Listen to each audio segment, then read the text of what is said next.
Hello, and welcome to So You Think You Can Rule Persia, the podcast where we rate and review all the kings of Persia from Diocles to Yazdegerd III.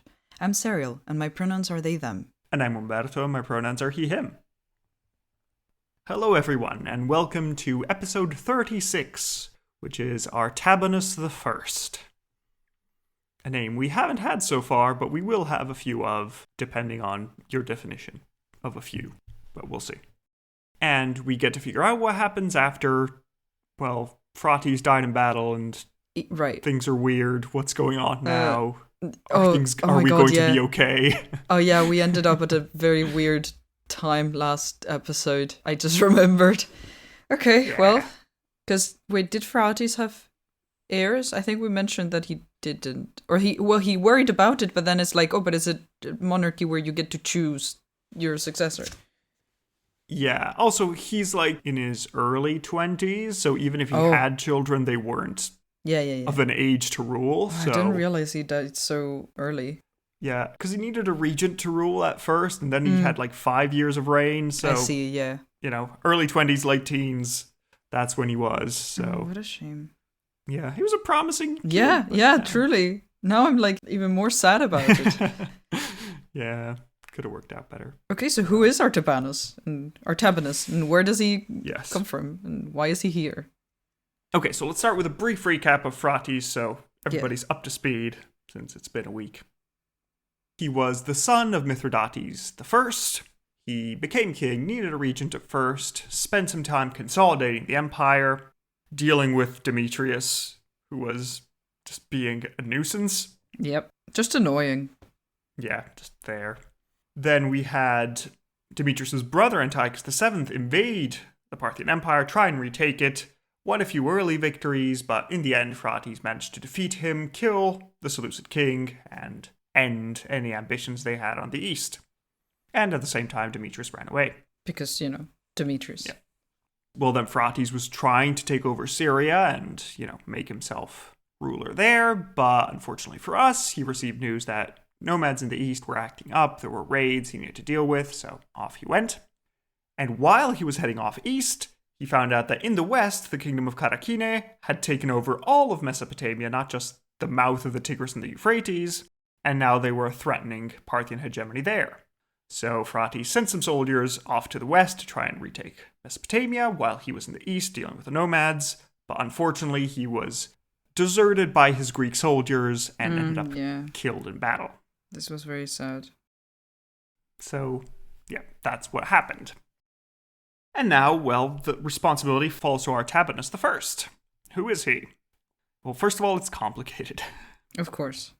Because, we're told by one of our historians, Justin, that Artabanus was an uncle of Phraates, and that means that he was a brother of Mithridates I. So, that's relatively straightforward. That could happen. Why not? Mm-hmm. The problem is that coins are being weird and messy. Oh. Yes. Because what happens is that if we look at the timeline of coins, there are a series of coins. Phraates, good. Then afterwards, there are coins of a certain king, which is identified as Artabanus. But in the middle, there's someone else who looks like an old dude and is not really fitting in any timelines, and who are you? What are you doing here? Who's this guy? Yes. Okay. So originally it was thought that, in the past, it was thought that this middle ruler was the brother of Mithridates I, this Bagasis, who had been his regent while Mithridates wasn't at the best at the end of his life. Right, the uncle, right? Yeah, exactly.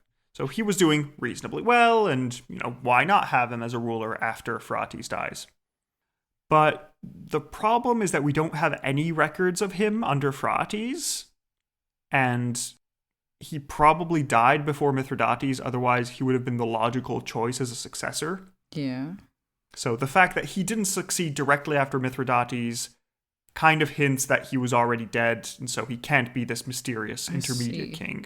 Huh. Because he would have ruled instead of Phraates. Yeah, I mean, because he'd already been regent for like 5 years. He was an experienced Oh, right. So same person general and rulers. that was regent. Okay. Yeah, so if he was still alive when Mithridates died, then he was the logical choice to continue ruling because he was already doing the job. He was competent. Instead of Phraates? Yeah, because Phraates was like, he needed a regent. So Yeah. if Phraates was there with his mother as regent, then why wasn't the uncle who had always been loyal to Mithridates and always done a good job the one who succeeded? Well, maybe Mithridates wanted his son to succeed. Yeah. Yeah, that could be, but then it's weird that, well, why isn't he the regent now? Because, again, he'd already been regent under Mithridates. Why not just continue on and guide the new king? Oh, I see. So he was a regent for Mithridates? Yeah, after he had a stroke or whatever it was. Oh, okay, I see. We weren't yeah, sure. all right. So it's kind of weird that Mithridates would just bypass him and say, oh no, Phraates, my inexperienced son, he should succeed me, not you, my loyal brother who's done all this work while I was sick. So it could be that maybe he was just bypassed, who knows, but we don't hear anything from him. Maybe he just retired, who knows. But he wasn't in a place to rule. So one hypothesis says that, oh no, it's actually Bagasus who now, after Phraates' death, is becoming king for a little bit, and then we have another ruler. Mm-hmm. An alternative explanation is that there was this uncle called... Mabel, sorry. I was gonna do a limerick. We're all good. Yes. So another alternative is that there was an uncle called Artabanus, and he was this intermediate ruler. And then when he died, his son was also called Artabanus and continued ruling on after him. Okay. So he's the second ruler. So the theory goes that Justin just squished these two kings together because they had the same name and he didn't really care. It was like, okay, yeah, an Artabanus and another Artabanus. It was probably the same Artabanus, it'll be fine. Nobody will care. It's fine. Nobody will know. Yeah, it's not like historians would like to know what's going on. No, it's fine. So based on what I've read, that feels like my favorite theory. So like with Vodfredad's case, we're going to use that one and keep going with it. Also, this is where we get our first horrible Parthian numbering problems. Oh. I mean, I can already tell that, we're having some issues. Yeah, but now even just labeling is an issue because... fun. Because why would you make it... Who you count as Artabanus the First and who's Artabanus the Second? Because I count what some people call Artabanus the First as Artabanus the First and Second. So when we get our next one, is it Artabanus the Third or Artabanus the Second? So it's messy and it's confusing. I feel like you brought this upon yourself too. I have. Yes. But there's also ancient sources who say that, oh no, before Mithridates, there was another Artabanus, and so this guy's Artabanus II, even if he's one person. It's a whole thing. So if anybody's trying to look into Parthian rulers, just look up the dates together with the names, because the numbers are very uninformative. People have many different opinions. Just look up Artabanus, the one who succeeded in 127, that guy. And then you can just work through it somehow. Who might be the original Artabanus or might be his son. Yes, right? Might be one of the two, who knows. That's our theory right now. Okay. Yes, so currently, just to recap all this mess, the theory we're going with is that Phraates II dies, the nobles elect Artabanus, his uncle, Artabanus I, his uncle, who is that intermediate ruler I mentioned earlier, and it's today's episode. Next week's episode is going to be the guy who was his son, but was merged into his father because of bad sources. Oh, okay. So we're going with the original Artabanus, Mithridates' brother, who was regent while Mithridates had a stroke. No, he wasn't the regent. We are assuming that the regent is dead, and this is just an extra brother. Oh my god. Yes, there are a lot of people. I'm sorry. I didn't write the history. I got it, and I did not. This is... God. I will put up a family tree, just so everybody can watch it. If you're confused, press the link and you'll find the family tree. Okay, so story time now. Let's go back to that bit. So, news comes to the royal court that, oh no, Phraates II killed in battle against the Saka nomads. Who's going to be next? Right. Well, the nobility gets together, looks at the family tree, and says, okay, Phraates had no children, or at least no adult children. If Mithridates had any other children, they were either too young or not capable enough. Mithridates himself had a brother called Artabanus. He'd survived to a ripe old age. He probably knows how to do something. So let's go with him. Okay. Also, because we don't have much else of a choice. And things... Also, presumably he was a trusted enough person. Maybe he had some minor roles, maybe not regency, but a general or something because like that. the thing is, of course, not everyone chooses together. This is not like a democracy. Like, the nobility and the court and the king, usually the king, if he were still alive, would choose the successor. But it's also funny that they're like, oh, who else do we have here? Because it's like, you technically can't choose whoever. Like, that's the whole point of you Parthians. That, like... I mean, they could, but they need to choose somebody from the royal family. So, okay, they can't just choose Bob off the street and say, you're king now. Yeah, no, that wouldn't make much sense, because Bob doesn't know how to rule. But, maybe a general or I don't know. Yeah, I mean, that's also what the dynasty does. The dynasty gives members of the family important jobs so that if they were to succeed, they know how to do the job. So, yeah.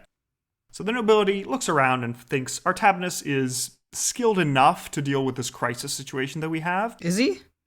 Because we'll find out. Well, we'll see, because we have nomads in the east, Mesopotamia's collapsing in the west. This short-lived Parthian empire might just destroy itself before it has the time to do anything. Everyone was so scared of the Parthians, and now we are in so much trouble.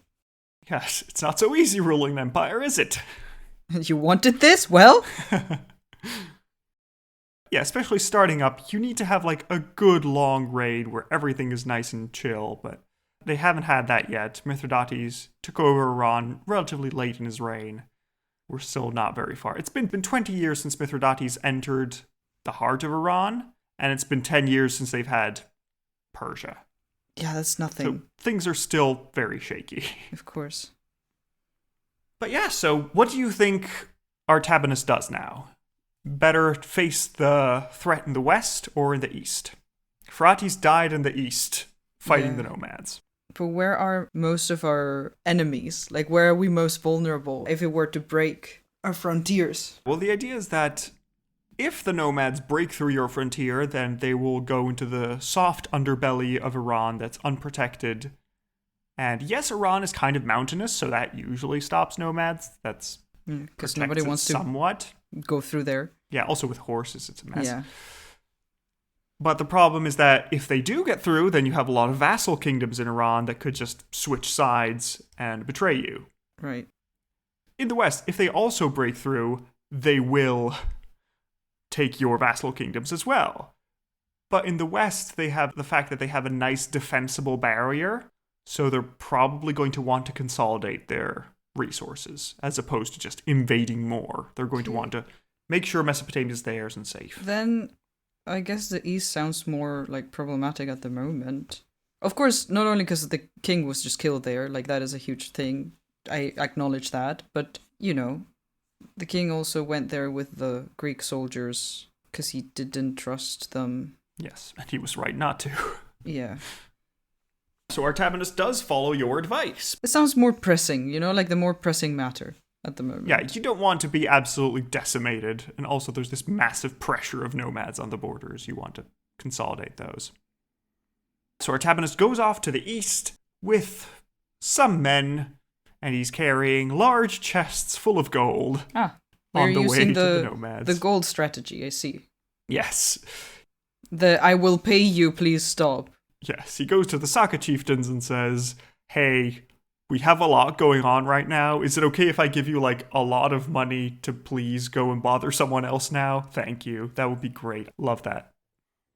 And, well, the Saka decides, oh, great, we get to have all the money from raids, but we don't have to actually raid anything? Mm-hmm. That's great! That's why we were here in the first place. Thank you! So they take all their big pile of cash and go back into the steppe to raid Bactria and mess them up intensely, but at least they're not dealing with the Parthians, so that's nice. So, tick in the win column for Artabanus. I'm sure the Bactrians are very happy that we did that.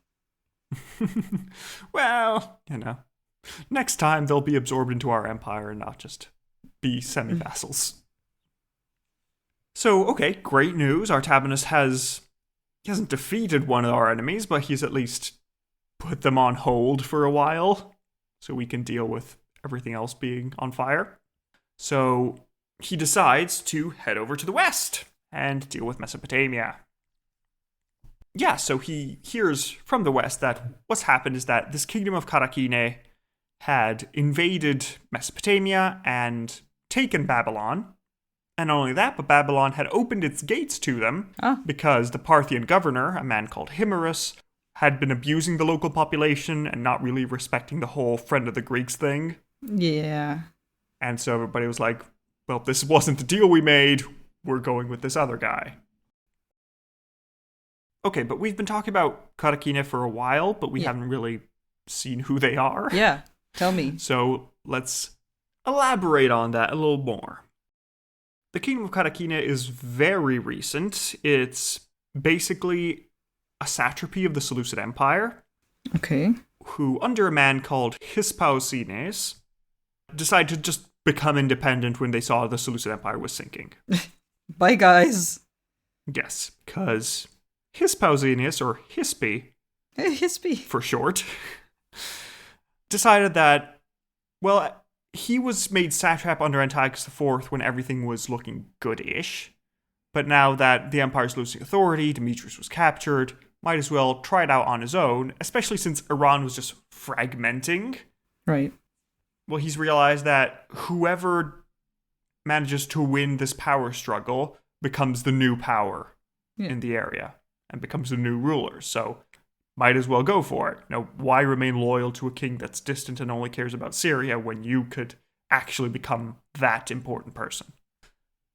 So at the beginning, when we had Demetrius II's expedition, Hispi was going with Demetrius in exchange for independence to try and at least beat back the Parthians and make sure that they are not going to become the new heads of the East. Mm-hmm. But as we saw, Demetrius fails, and the kingdom of Karakine remains relatively semi-aligned. Like, they're sort of paying lip service to the Parthians. They're not really submitting as vassals, but they're not being their enemies. They're just waiting to see what happens. Yeah. And in the meantime, what happens is that Hispi tries to send ambassadors around to the local kingdoms, to Elamize, to Persia, other smaller ones we haven't mentioned. And we won't mention, apparently. So we won't mention because they're not important and we don't have sources, so sorry. If they become important, they will be mentioned, but not yet. So Hispi tries to tell everybody, listen, if you side with me, we can kick out the Parthians. And if we kick out the Parthians, riches. We can all become more independent. And, everybody has their fingers crossed behind their back saying, as soon as the Parthians are gone, I'm going to get you. But for now, they're thinking, yes, let's all join together. Including Hispi making this trade, I mean, Hispi is definitely saying, as soon as we kick out the Parthians, I'm going to take over all of you. Nobody is to be trusted here, but everybody's saying, definitely, let's fight the Parthians. They're the bad guys. Yeah, the Parthians. Mm-hmm. We're all going to be nice and friendly to each other, aren't we? Mm-hmm. So, there we go. And then we get to the reign of Phraates II. Antiochus VII's expedition fails. This is the Seleucids, right? Yes, just during the last reign, still they almost got it back. Over there. Yeah, they doing almost something. made it, but no. And at this point, Hispi sees that Mesopotamia is poorly garrisoned because the Parthians just retook it from Antiochus. And Phraates is going off to the east to fight the nomads, so might as well go for it. So Hispi goes off into Mesopotamia and manages to take it over, conquer Babylon, make himself the ruler of this extremely rich area, which makes him a key player in the whole Near East. Right. So proud of it is he that he has coins minted in Seleucia on the Tigris, proclaiming his kingship, saying, look at me, I'm Hispi. I did it. I'm Hispi. I'm now going to rule forever. Yes. I'm so sorry, but this is going to be his name. There's no way I'm going to remember any other name but Hispi. No, I don't think anybody else remembers any other name. Hispi it is. So Hispi tries to consolidate his lands, but after a while, just before Frati's death, Frati's army arrives to try and retake the lands. And they manage to sort of retake Babylon, and Hispi is a little bit on the back foot, and he has to try and rebuild what he has and figure out how to deal with everything. And this is where Artabanus comes into the story. Because he sees that, okay, Iran, the eastern border, sort of stable. Iran itself, all the semi-independent kings are just waiting for him to show weakness to rebel and try and take the fight to him. So he needs to really make sure he clamps down on Hispi. Mm-hmm. So what happens is that Artabanus takes his whole army, he takes all those left of the Parthian army and slams all of it into the kingdom of Karakine. So he goes over there. Hispi had retaken Babylon briefly, but Artabanus manages to retake Babylon and make it Parthian again in 126. And in celebration of his victory, he overstrikes the coins that Hispi had minted in Seleucia. So he basically takes Hispi's coins and just stamps his own face on them. So it's now an Artabanus face saying, haha, I have Babylon now. And they just scratch out the name. It's very nice. Very fancy stuff going on. That's not petty at all. Nah, it's fine. They want to prove that no, we can hold on to our cities. No, seriously, guys, please come back. We won't mistreat you this time. It was that one guy. And of course, friend of the Greeks on the coins. Because, yes, please, don't rebel. We need you. Mm-hmm. Okay, so Artabanus has now reconquered Mesopotamia. He's stabilized the eastern border. What do you think he does next? Okay, I mean, we're doing well, I think, right? Well, ish. I mean, everything is just held together. It's very carefully put there. Don't touch anything. Yeah. Or it'll break. Just nobody House breathes. of Cards stay still. situation. Yeah. Just like everything is fine. Just don't breathe on it. Yes. Well, I guess either we keep trying to consolidate things a bit better, or we go to like fix some other problems that we have.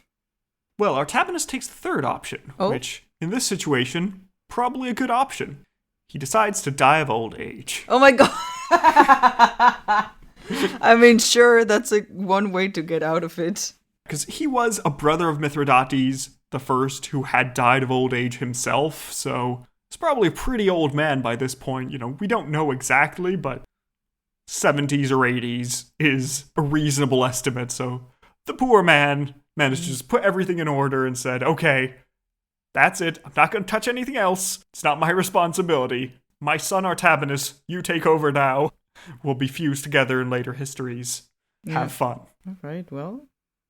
So there we go. That is the end of Artabanus I's life. And we'll cover Artabanus II next time, who is either his son or him.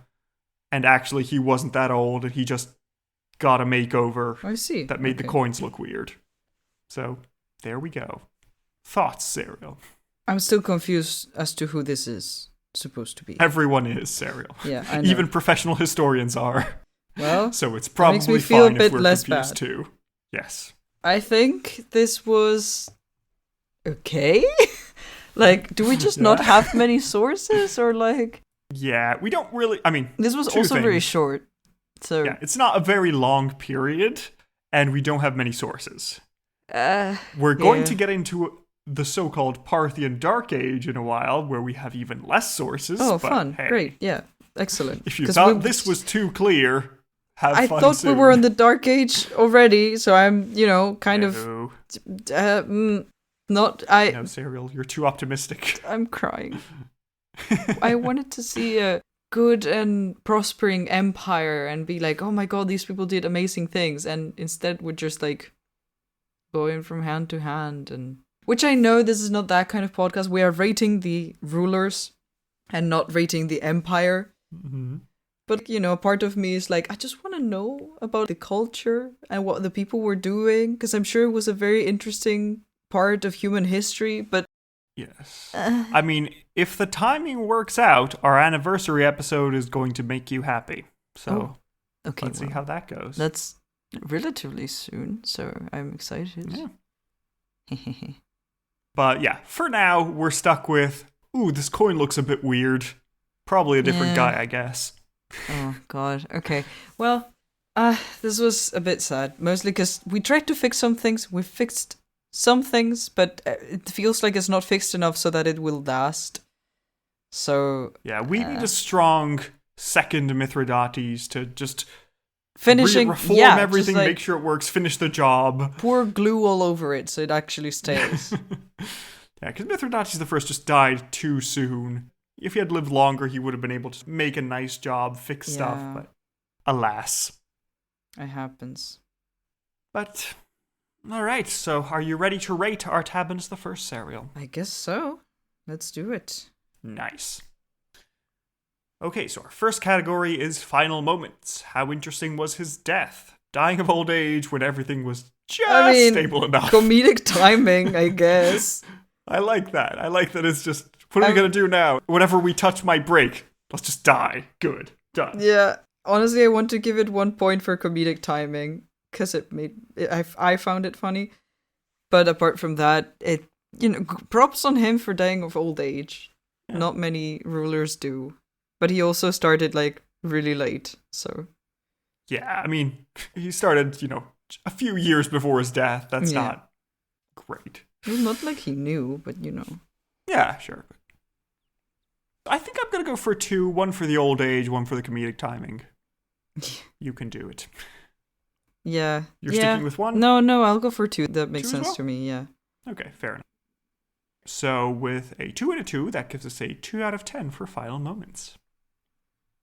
Next category is battle hardness. How good was he at war and fighting? Decent? I don't know. He did an okay job. He didn't fight the Saka, he just gave them money. Yeah. And I mean, that is... Diplomacy will gain you borders too. Fighting. But it's not what we're looking for here.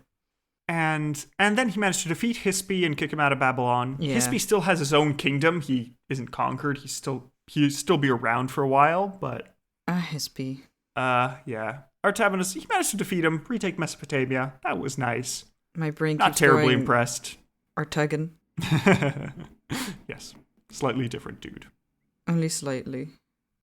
But yeah, so I think it's worth something, but also it's not that Hispi had consolidated Babylon. He just taken it for a few months and then had to leave. So, no, it's not a terribly difficult campaign. You can even question how much Hispi actually had Mesopotamia and how much it was just like an extended raid that he was trying to keep going. Yeah.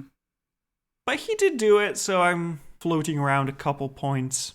But I give 2 points to Antiochus II. Or Artaxerxes II. Yeah, I think that's fair, honestly. I'm going to go with 2. 2 points, 1 for the East and 1 for the other thing that he did that I forgot. Mesopotamia. Yes. Okay. That feels fair to me. That works. So, alright, then a 2 and a 2 gives us a 4 out of 20 for battle hardness. Next category is scheminess. How good was he at plots and manipulation? Was he? He got elected. That's it. That was the only vaguely schemy thing he might have done. Schemy. I think he just deserved it, and people were like, "Yeah, you're our best bet." Here. Yeah. No, 0. Yeah. Also, in the elections, probably you're our best bet. Also, let's be realistic. We're not going to have to deal with you for 20 years. Yeah. You'll do for the time. So, yeah, 0 scheminess seems pretty in order. So, 0 and a 0 is a 0 out of 20 for scheminess. Next category is shock factor. How shocking was this man? Again, the only very vague thing you could do is he didn't avenge his nephew's death. He just said, yeah, just take our money and leave. But, I don't think you can fault him. I think that everything was wrong. I think he did the best he could with the situation. What are you going to do? I'm going to go for 0 and shock factor. Me too. Very good. So 0 and 0, 0 out of 20 for shock factor. Our next category is Aaron Shine. How good was he for the Empire overall and Iran in particular? He made it slightly better. Yeah. When he got the Empire, Mesopotamia was gone. Nomads were rampaging through the east. he put a band-aid on it. That's the whole thing. I don't think it's gonna last, but like he improved it as of right now. Definitely doing better. He managed to keep the nomads away for a while, retake Mesopotamia, which gives us a lot of money, and we need that money to fight the nomads and the people trying to invade Mesopotamia. Mm-hmm. So he, patched things up, didn't really reform anything. He didn't make any structural changes to make sure it's stable for longer, but he did what he could. I think that the empire is better off under him. It's not much better off, but I think it fits. I'm wondering what to give, because normally I would say that 5 is keeping everything stable, and a 6 is slightly improving. But also it's such a tenuous improvement. Yeah. I'm wondering... You also know if it lasts or not, which... the Empire continues to exist for a while longer, so he hasn't... But I'm saying this should not cloud your judgment for this. No, of course not. From my perspective, I'm like, okay, it was some improvement. Not much at all, but it went from nothing to slightly better. So I would go for a 6. But you can go for a 5 if you want, and then we can my problem with a 6 is that it's mostly just comparing the scale of achievement with previous kings. Cambyses got a 6. Antiochus I got a 6. Well, you said that a 6 was for, improving the empire, right? I mean, that's my general judgment. Then things get also a bit messy if you're looking at a short-lived king. Yeah. Where it's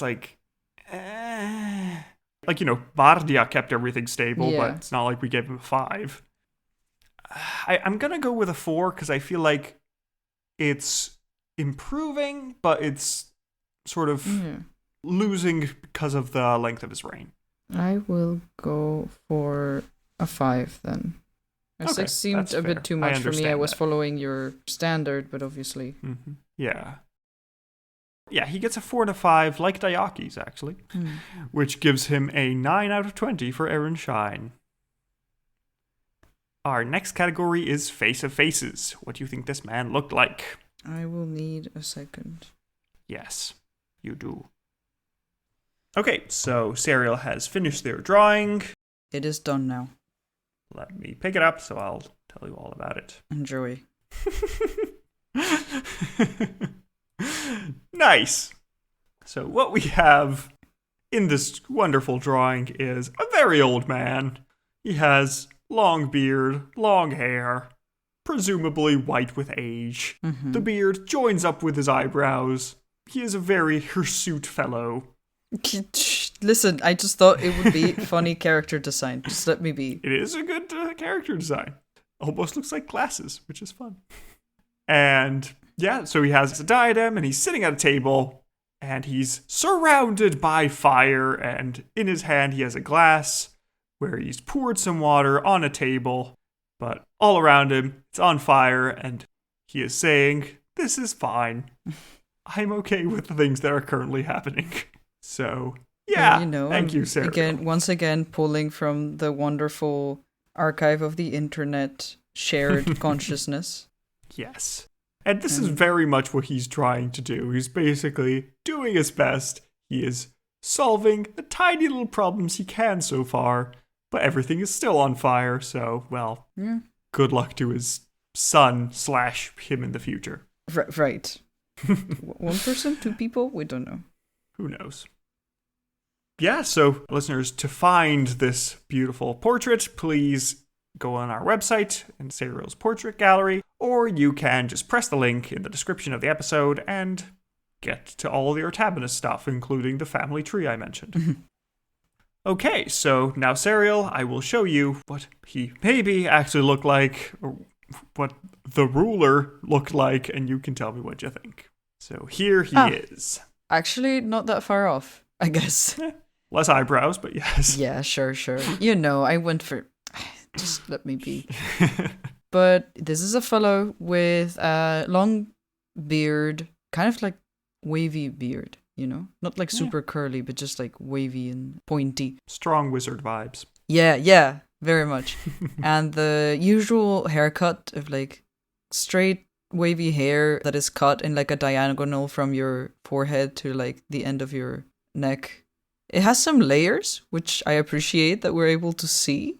Mm-hmm. And I'm sure this haircut has a name nowadays. I can't. I think it's a mullet. I It's think not. This It's fellow not. has a. I think it's a mullet. It's a mullet, but it has no, like, none of the style of the mullets in the 80s. Like, it is shorter on the front and then longer in the back, but it's not like what I would think of when someone tells me a mullet, you know? Okay, fair enough. So, mullet adjacent, I guess. It's a legally distinct mullet. Yeah, and he's wearing a diadem, as per usual, and his eyes are big, and his nose is, like, slightly hooked, and, yeah, I like the wizard vibes. Yeah, I think it's a strong beard. I was going to go for a 4, but I think the beard saves it and gives me a 5. Yeah, it's like, I agree. That's nice. Incredible. But I will join you there. Thank you. So, with a 5 and a 5, we get a 2.5 out of 5 for Face of Faces. Our next category is lengthiness. How long do you think this man reigned? Like 6 months? I don't know. A year?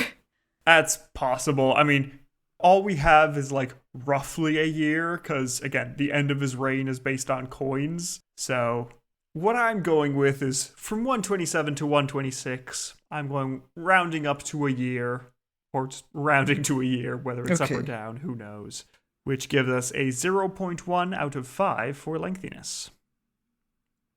And that brings us to the final score, which is to say a total of 17.6 out of 100 points, which places him under Sogdianus and above Seleucus II. Remember Seleucus II, the guy who also had everything on fire?